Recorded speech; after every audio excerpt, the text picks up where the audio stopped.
Thank you. Next questions from Rosalie Cas of UNTV. Hi, Kongs. Good morning po. Mag-shift lang po ako sa Quadcom dahil po mag-10th public hearing na po tomorrow. Are you still doubtful or hopeful na haharap po si dating Pangulong Duterte given the turn of events, and recently he said na kung iimbitahan siya ng Kamara sa hiwalay na pagdinig, depende raw po sa kalusugan niya kung makakadalo siya. And naniniwala po siya na sapat na raw yun na sabi niya po sa Senate Blue Ribbon Subcommittee. Your thoughts on this po? Una sa lahat, paano ko ba sasagutin kasi depende, maraming depende kay President Duterte. Depende sa kalusugan niya, depende. You know, it's like this. We stand by the houses, especially the committee's duty to examine, to investigate all these things. And we enjoin all the witnesses, all the resource person to make themselves available. Kasi ang katotohanan naman ang pinag-uusapan dito, katarungan para sa mga naging biktima ng AJK, pag-resolve ng issue tungkol sa drug war noong nakaang administrasyon.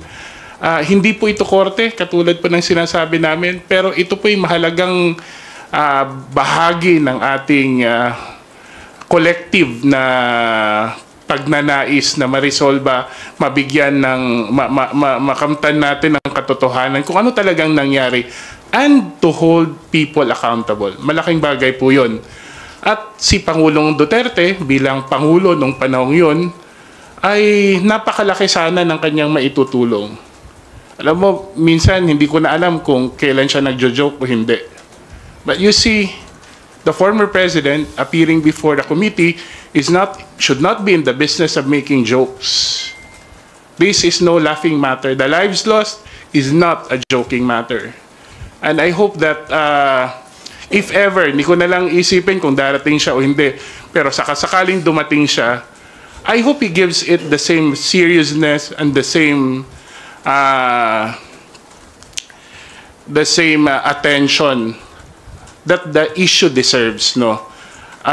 Hindi naman ito tungkol, sana wala na lang yung drama, sagutin na lang ng maayos at direkta, at tumulong na lang ho kung naniniwala naman ho siya sa kanyang posisyon, malahad ho ito ng maayos sa komite, at hayaan din po ang komite na ikonsidera kung paano po ang pagtanggap, ang pag-appreciate sa magiging testimonya ng dating Pangulo. Pero ang sana ho, hindi ito din po mangyari yung nangyari sa Senado, kundi maging mas maayos ang proceedings na gagawin po sa House of Representatives, sa Quadcom, at we expect the full cooperation of the former President. Lahat ho ng naging dating Pangulong pinatawag ng Kongreso, maayos po na humarap, maayos po na sumagot, maayos po na nagbigay ng testimonya. Bakit po magiging iba si President Duterte? Dagdag lang ako doon, no. Ako bilang isang miyembro po ng Quadcom, I am still optimistic that President Duterte will come and join us sa hearing po ng Quad Committee. Dahil pinakita niya po ito, no, when he went and attended the Senate hearing. If he attended the Senate investigation, the same investigation that we're also conducting in that, there's no, for me, if you ask me, there's no reason for the former president not to attend the House Quad Committee. Pangalawa, pero ito lang po yung we can assure the public na sana, kasi yun po yung hopeful po tayo. That's why yun ang ini-invite po natin siya na makadalo po siya para matulungan po niya tayo kung paano intindihin talaga yung naging implementasyon nung war on drugs nung kapanahunan po niya. Remember, ito po yung pet project po, no? Kung if you consider that, yung trust talaga ng administration niya, para maintindihan natin mas lalo the implementation, how it was implemented during his time. But what we can assure the public is, dito po sa Quad, we give primacy on the way the committee deliberation is being handled. Ibig sabihin, we really are serious in upholding decorum, proper decorum in every committee hearings that we conduct here in the House of Representatives. We will not allow anybody or anyone to make a very serious matter, turn it into, and trivialize that and make it as a laughing, as a joke.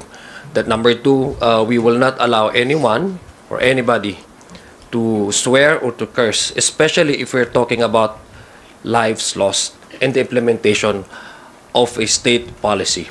So yun lang po, we can assure that hopefully if he attends the Quad Committee, medyo seryoso po yung pag-uusapan natin at we will go down on details. So very important po yung kanyang participation po sa magiging susunod na mga Quad Committee hearings. I am hoping that the former president will attend. I think the entire nation is waiting for him to attend.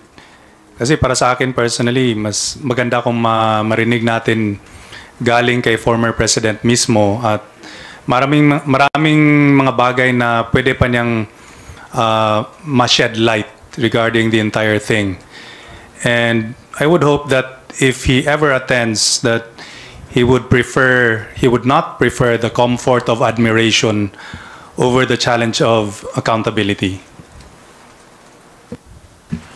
Well, if I would just add, I'm not just hoping that he will attend, I'm also hoping that he will participate well in the deliberation of the Quadcom. He has nothing to worry because proper decorum will always be observed.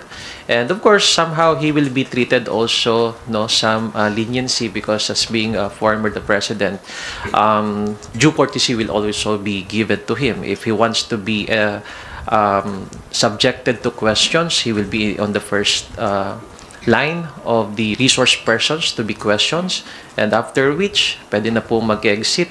So having said that, there are still questions left unanswered, especially in the implementation of the war on drugs. People until now are seeking for justice, especially the victims of the EGK.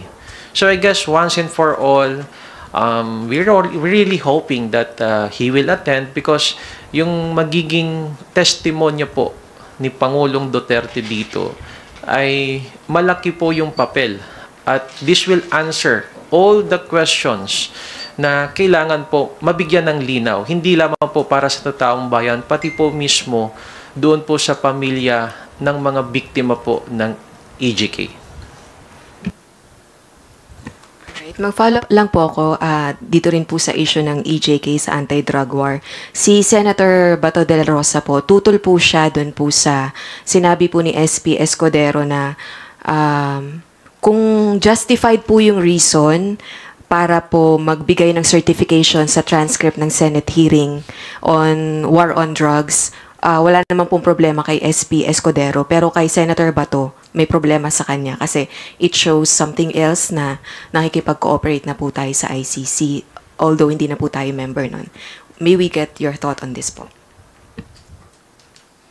Well, the Senate hearing was a public proceeding. Nakita nga, it was streamed live on social media. And it's a matter of certifying, I don't think there's going to be a problem with it, no?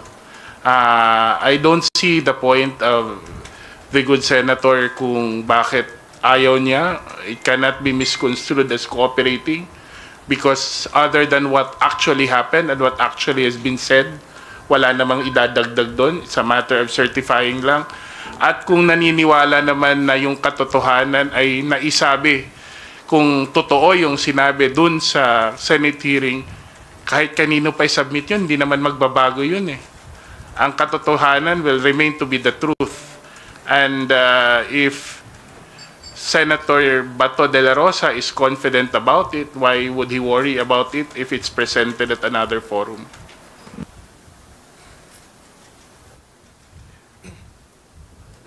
Well, for me, I don't see any reason for the Senate not to grant any request for the official transcript of the Senate Blue Ribbon Committee. again, it was emphasized by Senate President Chis Escudero. If it is for the purpose or for justifiable purpose, then they will issue it. And I guess wala hong dapat na senador na dapat kumontra para po sa pag-release ng official transcript. Ano po bang dapat katakutan kung ito po ay i-release, no? And I guess the grant of any request for the transcript is not in any way aiding the ICC, because we have to remember that the ICC is doing any investigation independently. So, dapat hindi po tayo maging hadlang sa anuman ang magiging investigasyon po ng ICC.